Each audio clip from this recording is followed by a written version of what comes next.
오늘 우리에게 주신 하나님의 말씀 전도서 10장 1절로 11절 말씀입니다. 생명의 샘가 6월 26일 목요일 말씀 소용이 없느니라. 함께 읽겠습니다. 죽은 파리들이 향기름을 악취가 나게 만드는 것 같이 적은 우매가 지혜와 존귀를 난처하게 만드느니라. 지혜자의 마음은 오른쪽에 있고 우매자의 마음은 왼쪽에 있느니라. 우매한 자는 길을 갈 때에도 지혜가 부족하여 각 사람에게 자기가 우매함을 말하느니라. 주권자가 내게 분을 일으키거든 너는 내 자리를 떠나지 말라. 공손함이 큰 허물을 용서받게 하느니라. 내가 해 아래에서 한 가지 재난을 보았노니 곧 주권자에게서 나오는 허물이라. 우매한 자가 크게 높은 지위들을 얻고 부자들이 낮은 지위에 앉는도다. 또 내가 보았노니 종들은 말을 타고 고관들은 종들처럼 땅에 걸어 다니는도다. 함정을 파는 자는 거기에 빠질 것이요 담을 허는 자는 뱀에게 물리리라.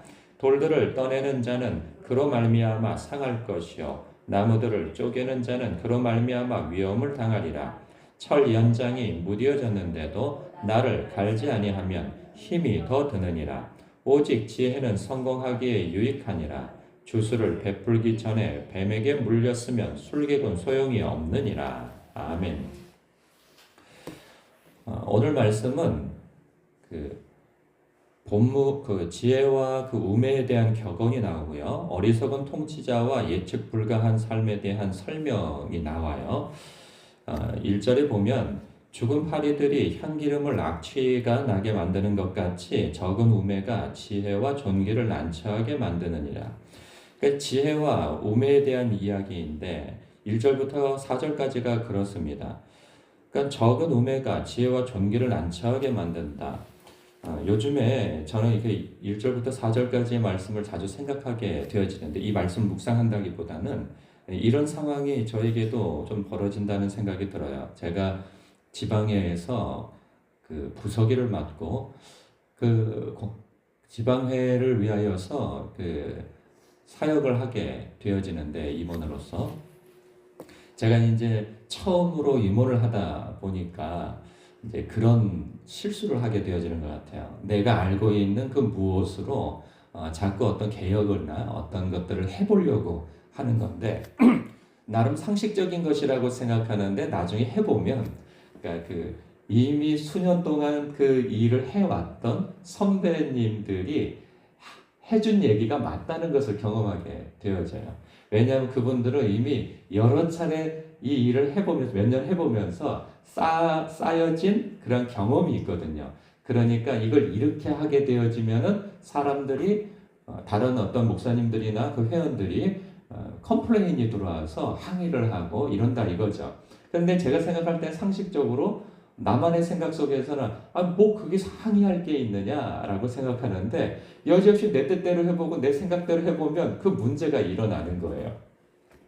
그러니까 뭘 느끼냐면 선배들의 이야기를 잘 귀담아 들어야 되겠다. 내 것을 고집하기보다는 이미 그 길을 가는 사람들이 그것을 경험적으로 체득하기 때문에 왜 그분들도 생각이 없겠어요? 생각이 있죠. 그러나 공동체의 유익과 안녕을 위하여서 자신이 양보를 하는 부분에 있어서 지혜를 발휘하는 거예요. 그런 부분에 있어서 내가 이 적은 지혜를 가지고 이미 가지고 있는 경험치를 내가 앞질러 가려다 하다 보니 이 문제가 일어나는구나 하는 것을 요즘에 경험하게 되어져요. 그런가 하면 3절에 보면 우매한 자는 길을 갈 때에도 지혜가 부족하여 각 사람에게 자기가 우매함을 말하느니라. 내가 뭔가 조금 아는 거 가지고 아는 척을 할 때 이런 문제가 생겨나죠. 사실은 내 얘기를 들어주는 분들은 대개 내가 알고 있는 것 이상을 알고 있음에도 불구하고 그걸 들어주는 것인데 마치 내가 얘기하는 걸 상대방이 듣고 경청을 하고 있을 때 그 상대방이 모르는 것이라고 생각한 나머지 막 얘기를 하게 되는 경우가 있단 말이죠. 그러면 사람이 말이 많다 보면 실수가 생겨나고 또 교만함이 드러나고 밑바닥이 드러나는 경우들이 있습니다. 제가 경험한 바로는 말을 아끼는 것이 참 중요하다는 생각이 들어요. 너무 말이 없는 것도 문제이지만 적절히 그러니까 상대방이 하는 말을 경청하는 것이 중요하다는 거죠. 듣는 것이 쉽지가 않아요. 참 우리가 경험하다시피 말하는 게 쉽지. 나이를 들수록 더 그렇습니다. 내가 말하고 싶어 하지 말을 듣는 쪽은 참 피곤해요. 왜냐하면 내가 상대방보다 더 안다고 생각하고 더 지혜롭다고 생각한 나머지 상대방을 가르쳐주고 싶은 마음이 앞서거든요. 그러다 보면 자꾸 말이 많아져요. 그러면 실수가 많아지는 것이죠. 저는 요즘에 이렇게 많이 들으려고 애를 씁니다. 전부터도 그러지만 왜냐하면 제가 뭔가 내놓을 게 없어요. 상대방이 더 많이 아는 것 같아요. 그걸 인정하고 내가 이미 알고 있는 것에 대해서 말한들 무슨 소용이 있을 것이며 상대방이 이야기하는 것을 들으면 내가 모르는 것에 대해서도 알 수 있잖아요. 그러니 내가 말하는 것을 아끼는 것, 그럴 때 나의 우매함을 드러나는 것이 최소화될 수 있는 것이죠. 그런가 하면 4절에 주권자가 네게 분을 일으키거든 너는 네 자리를 떠나지 말라 공손함이 큰 허물을 용서받게 하느니라. 이것도 참 그런 생각이 들어요. 뭐 이제 우리 나이나 혹은 사회적 위치에서 나보다 더 주권자가 있는 경우는 좀 드뭅니다. 보통 내가 주권자가 되어져 있는 경우가 많이 있죠. 그럼에도 불구하고 제가 그 임원을 하게 되어지면서 좀 무례한 일들을 경험하게 되어질 때가 있어요. 그리고 내가 이해하기 힘든 그러한 공격일 수도 있고요. 그럴 때 나도 모르게 나의 감정을 확 드러내서 그 자리를 박차고 일어나게 되어진다면 나중에 그 문제를 수습하기가 더 어려워져요. 대개는 경험해 보면 그 문제가 정신 차리고 보면 감정이 수습되어지고 정신을 차리고 보면 그렇게 큰 문제가 아니에요. 그런데 그 순간만큼은 내 자존심이 상하거나 감정이 상하는 것 때문에 그것을 목소리나 통화를 할 때에는 목소리로 드러내고 얼굴과 얼굴을 대면할 때에는 표정으로 드러나 버리고 안 그러면 행동으로 드러나서 확 박차고 일어나서 거길 빠져나오게 되어진다면 그건 상대방에 대한 어떤 공격적인 그런 무례가 되어질 수가 있는 거죠. 그러면 이런 일이 벌어져요. 한 사람을 적으로 삼으면 그 한 사람만 적이 되는 게 아니에요. 그 한 사람의 주변에 여러 사람이 있거든요. 그 여러 사람에게 나에게 대한 좋지 않은 평을 얘기하게 되어지면 그 주변 사람들도 나에 대하여서 그런 좋지 않은 선입견을 갖게 되어진단 말이죠.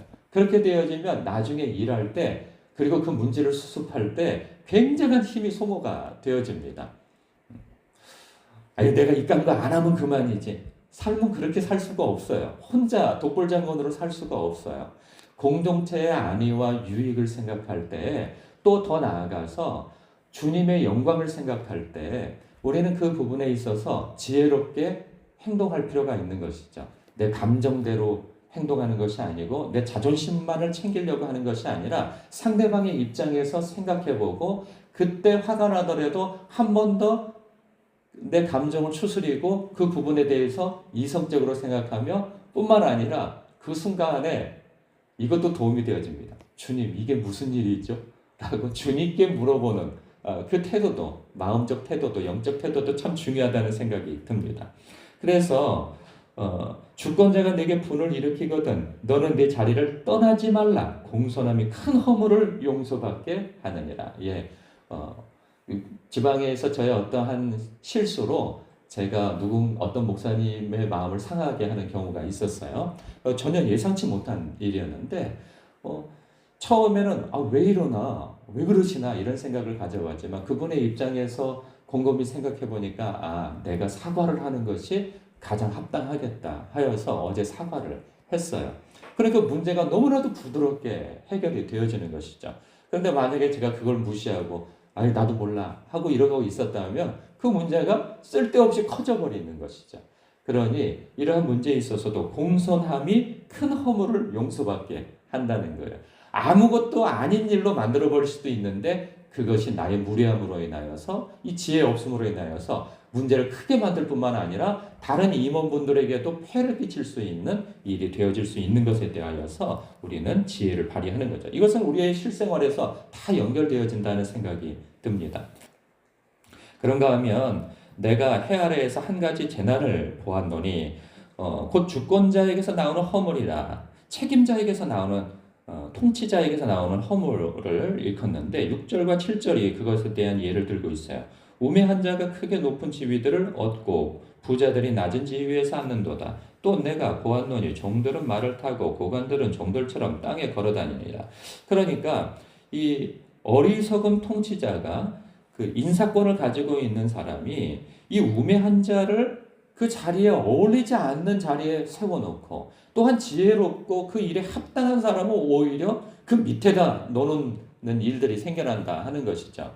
이런 것은 참 안타깝다 하는 생각이 들어요. 뭐 대통령이 인사정책에 있어서 너무 말도 안 되는 인사정책을 하는 것도 문제이고 회사의 사장이 혹은 군대에서 상급자가 어떤 지휘관을 세울 때에도 말도 안 되는 사람들을 세움으로 인해서 그 공동체를 위기에 빠뜨리는 일이 생겨날 수도 있고 교회의 목사가 직분자를 세울 때에도 그렇게 그냥 자기한테 잘한다는 이유로 그렇게 세운다면 공동체를 위기에 빠뜨릴 수 있다는 생각이 들어요. 뭐 제 입장에서는 담임 목사로서 직분자를 세울 때 이제 경험치로 볼 때 이런 분들은 좀 어렵겠다라고 하는 생각을 많이 갖는 것이 함께 일하는 것에 대해서 이 문제를 일으키는 분들은 이것 좀 직분자에서 조금 열외를 시키는 것이 그분을 위해서나 공동체를 위해서나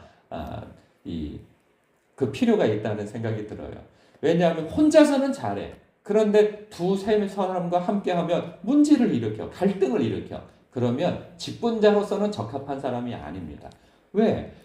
주님의 몸된 교회를 이롭게 하고 다른 사람들과 함께 연합을 이루는 일에 앞장서야 될 사람인데 본인이 나서기만 하면은 연합되어진 것까지도 깨트려 버려요. 그리고 함께 일하는데 사람들의 마음을 상하게 만들어. 이렇게 배려할 줄 모르고 지혜가 부족한 사람을 그 장에 세운다면 이거는 파멸을 이루는 것이죠. 이런 부분에 있어서 혹시 내가 또 그런 사람이 아닌가.